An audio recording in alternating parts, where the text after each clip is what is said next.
राजस्थान के करौली से दिल दहला देने वाली तस्वीरें सामने आई हैं। वहां एक चलती कार में अचानक आग लग जाने से हड़कंप मच गया।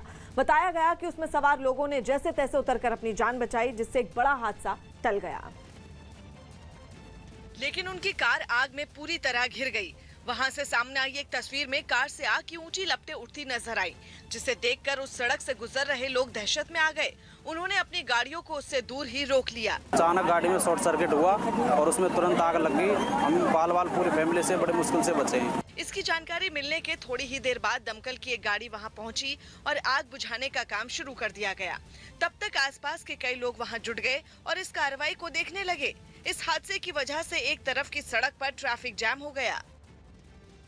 मौसम की टेढ़ी चाल ने एक बार फिर अमेरिका में उथल पुथल मचा दी। उसके दक्षिण पूर्व में मौजूद कुछ राज्यों में तूफान ने तांडव मचा दिया, तो वहीं मानचित्र के दूसरे छोर पर बसे एरिजोना राज्य में बादल ऐसे बेहिसाब बरसे कि अचानक बाढ़ आ गई। और फिर जो तस्वीरें सामने आई उनमें चारों तरफ उफान मारता गंदा मटमैला पानी उत्पात मचाता दिखा। सैलाब के आगे सड़कों ने ऐसे सरेंडर किया कि तस्वीरें देखकर यह कह पाना तक मुमकिन नहीं था कि जहां पानी बह रहा है वहां कभी गाड़ियां दौड़ा करती थीं। रेत की बोरियों का ढेर रखकर पानी का रास्ता रोकने की कोशिश तो की गई, लेकिन सैलाब अपनी ताकत से उन्हें भी तबाह करने पर आमादा दिखा।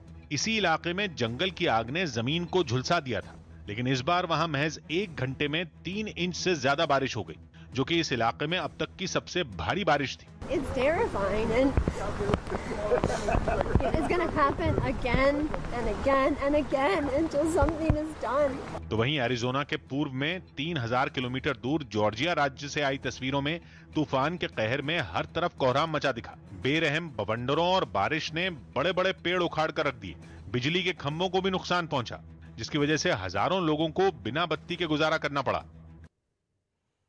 ओडिशा के नयागढ़ जिले से एक आदिवासी शख्स ने पहाड़ों को काटकर वहां रास्ता बना दिया, जिसके बाद उसे ओडिशा का दशरथ मांझी कहा जाने लगा। इस रास्ते की लंबाई 3 किलोमीटर बताई गई, जिसे बनाने में हरिहर नाम के इस आदमी को 30 साल का लंबा वक्त लगा। उसने अपने भाई और कुछ गांव वालों की मदद से इसे तैयार किया। खेती करने वाले हरिहर ने बताया कि रास्ता ना होने की वजह से उनके गांव को कई दिक्कतों का सामना करना पड़ता था, लेकिन पहाड़ी इलाका होने की वजह से वहां रास्ता नहीं बन सका, जिसके बाद उन्होंने इसका बीड़ा उठाया और खुद ही जंगल के बीच रास्ता बना दिया। कोरोना की वजह से लागू लॉकडाउन में भी